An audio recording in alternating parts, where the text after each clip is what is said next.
जय Hind everyone. Welcome to concept session 2 from the chapter light. तो चलिए देख लेते हैं आज के सेशन में हम लोग क्या क्या डिस्कस करने वाले हैं। तो सबसे पहले हम लोग डिस्कस करेंगे image formation by plane mirror. उसके बाद डिस्कस करेंगे रियल एंड वर्चुअल इमेजेस। और उसके बाद लास्ट टॉपिक रहेगा properties of the image formed by a plane mirror. तो चलिए शुरू करते हैं पहला टॉपिक जो कि है image formation by plane mirror. तो इसके लिए सबसे पहले हम लोग ड्रॉ करेंगे रे डायग्राम।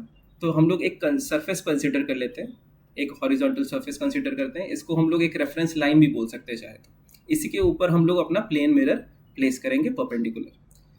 तो ये आ गया हम लोग का plane mirror perpendicular to the surface. इसको हम लोग 90 डिग्री के एंगल पे रखे हैं प्लेन मिरर को, जैसे कि हम लोग का मिरर नॉर्मली घर पे रहता है। अब हम लोग प्लेन मिरर के सामने एक ऑब्जेक्ट कंसिडर करते हैं। तो ये हमारा ऑब्जेक्ट हो गया। अब रे डायग्राम के लिए जब हम लोग इमेज फॉर्मेशन के बारे में बात कर रहे हैं तो हम लोगों को इमेज फॉर्मेशन के लिए जो minimum number of light rays की रिक्वायरमेंट होगी वो होगी 2 से भी ज्यादा number of light rays consider कर सकते हैं, but it will complicate our ray diagram. तो हम लोग मिनिमम ही कंडीशन लेके चलेंगे, हम लोग 2 ही रेस कंसीडर करेंगे। तो ये हम लोगों ने 2 इंसिडेंट रे कंसीडर किया, incident ray 1 and incident ray 2। Incident ray 1 जो है ये मिरर को स्ट्राइक कर रहा है परपेंडिकुलर, 90 डिग्री के एंगल पे स्ट्राइक कर रहा है। और जो इंसिडेंट रे 2 है वो मिरर को स्ट्राइक कर रहा है ओब्लिकली, मतलब सर्टेन एंगल पे। तो अगर आप लोगों ने सेशन फर्स्ट ध्यान से देखा होगा तो आप सभी को पता है कि इंसिडेंट रे 1 किस तरीके से बाउंस बैक करेगी।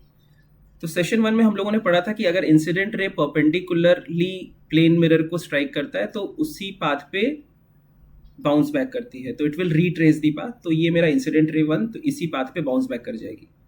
फॉर इंसिडेंट रे 2 हमको सबसे पहले एंगल ऑफ इंसिडेंस देखना होगा, और एंगल ऑफ इंसिडेंस देखने के लिए हमको पहले पॉइंट ऑफ इंसिडेंस पे एक नॉर्मल ड्रॉ करना पड़ेगा। तो चलिए सबसे पहले एक नॉर्मल ड्रॉ कर लेते हैं। तो ये जो एंगल बना, ये एंगल को हम लोग बोलेंगे एंगल ऑफ इंसिडेंस, और लगभग इसी के बराबर हम लोग एंगल ऑफ रिफ्लेक्शन बना लेंगे। तो ये एंगल ऑफ रिफ्लेक्शन बन गया, ये एंगल ऑफ इंसिडेंस है। तो अब ये दोनों रिफ्लेक्टेड रे 1 और रिफ्लेक्टेड रे 2 जो दिख रहा है, ये दोनों लाइट रेस को अगर हम लोग कंसीडर करें तो ये दोनों light race diverging in nature है। मतलब इन दोनों लाइट रेस का बीच का डिस्टेंस इंक्रीज करता जाएगा जैसे जैसे इनको आगे बढ़ाते जाएंगे। तो इन दोनों लाइट रेस को लेफ्ट हैंड साइड प्रोड्यूस करने से कोई फायदा नहीं है, because they are not going to intersect. क्योंकि रिफ्लेक्टेड लाइट रेस जहां पे इंटरसेक्ट करती हैं, इमेज मेरा वहीं पे फॉर्म होती है। तो रिफ्लेक्टेड रे 1 और रिफ्लेक्टेड रे 2 ये दोनों लेफ्ट हैंड साइड में तो इंटरसेक्ट करेगा नहीं, तो इमेज फॉर्म होगी कहाँ। तो इसके लिए हम लोग क्या करते हैं कि रिफ्लेक्टेड रे 1 और रिफ्लेक्टेड रे 2 दोनों को बैकवर्ड्स प्रोड्यूस करते हैं, कुछ इस तरीके से। जैसे इसको बैकवर्ड प्रोड्यूस करेंगे तो हम लोग को दिख क्या रहा है कि ये जो है ये दोनों आके एक पॉइंट पे इंटरसेक्ट कर रही है, और जहां पे इंटरसेक्ट करेगी वहीं पे हमारा इमेज फॉर्म होगा। तो ये एक रे डायग्राम हो गया image formation by plane mirror का। अब बात आता है कि ये जो इमेज फॉर्म हुआ, ये इमेज कैसा है। तो ऐसे इमेजेस को हम लोग बोलते हैं वर्चुअल इमेज। जब रिफ्लेक्टेड रेज एक्चुअली में कट नहीं करता और हम लोग को प्रोड्यूस करना पड़ता है और जाके वो किसी पॉइंट पे जाके मीट करता है, तो ऐसे इमेजेस को हम लोग बोलते हैं वर्चुअल इमेजेस। तो देख लेते हैं वर्चुअल इमेजेस का एक बार डेफिनेशन। तो when rays from an object do not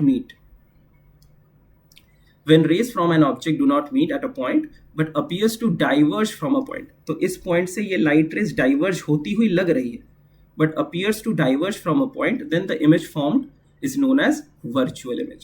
तब ऐसे इमेजेस को वर्चुअल इमेज कहेंगे।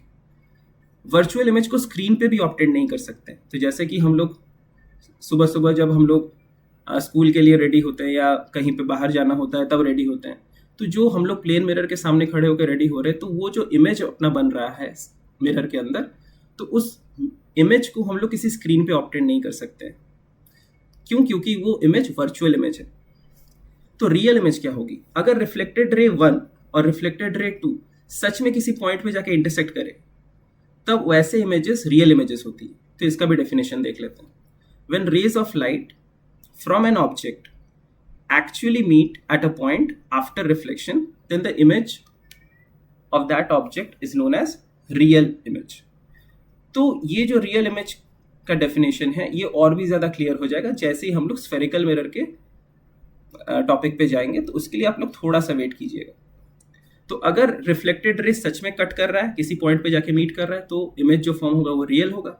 अगर मीट नहीं कर रहा है, बैकवर्ड्स ड्रॉ करने पे, प्रोड्यूस करने पे, कहीं पे जाके मीट कर रहा है, तो तब मेरा वर्चुअल इमेज होगा। रियल इमेज को स्क्रीन पे ऑब्टेन कर सकते हैं, वर्चुअल को नहीं कर सकते। तो ये तो बात हो गई रियल और वर्चुअल इमेज के बारे में। अब चलते हैं properties of the image form by a plane mirror. तो ये जो इमेज बना, इस इमेज में क्या क्या प्रॉपर्टीज है? तो पहला प्रॉपर्टी तो यही हो गया कि ये वर्चुअल इमेज है। तो पहला प्रॉपर्टी तो यही हो गया कि the image formed is virtual.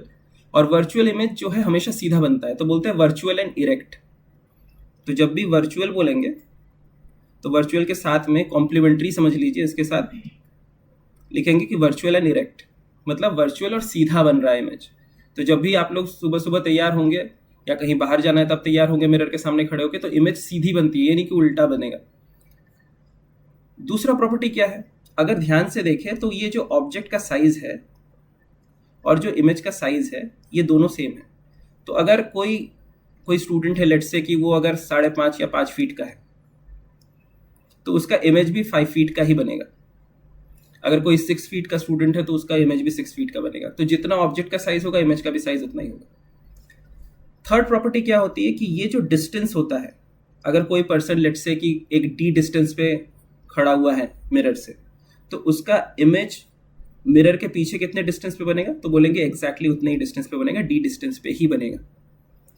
और जो सबसे आखिरी और इम्पॉर्टेंट पॉइंट होता है इसमें कि the image formed is laterally inverted. Laterally inverted का मतलब अगर आप लोग शीशे के सामने खड़े हो जाए और अपना राइट हैंड ऊपर करें, तो जो इमेज का हैंड ऊपर जाएगा वो लेफ्ट हैंड ऊपर जाएगा। अगर आप लोगों को ये चीज़ पता नहीं है तो आप लोग चाहे तो इसको कर भी सकते हैं। तो मिरर के सामने खड़ा होना है और अपना राइट हैंड ऊपर करना है, तो जो आपके इमेज का हाथ ऊपर जाएगा वो इमेज के हिसाब से उसका लेफ्ट हैंड ऊपर जाएगा। तो left becomes right and right becomes left. इसी को हम लोग बोलते हैं लैटरल इन्वर्जन। तो चलिए इन पॉइंट्स को एक जगह पे नोट डाउन कर लेते हैं और इसको जल्दी से देख लेते हैं। तो हम लोगों ने डिस्कस कर लिया image formed by a plane mirror is virtual and erect. तो प्लेन मिरर जो होता है वो वर्चुअल और इरेक्ट इमेज बनाता है। Size of the image formed by a plane mirror is equal to size of the image. तो mirror का जो इमेज होगा, इमेज जो हम लोगों का फॉर्म हो रहा है प्लेन मिरर से, उसका साइज इक्वल होगा ऑब्जेक्ट के साइज से। सेकेंड पॉइंट जो हम लोग का डिस्कस हो गया, थर्ड पॉइंट है the distance of the image behind the plane mirror is equal to distance of the object in front of the mirror. तो जितना डिस्टेंस जो है इमेज का होगा बिहाइंड द मिरर, वो किसके बराबर हो जाएगा?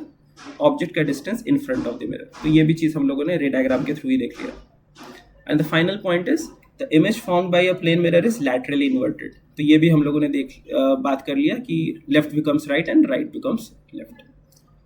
तो इसी के साथ इस सेशन को क्लोज करते हैं। आप लोगों से मिलेंगे अगले सेशन में। Till then goodbye and Jai Hind.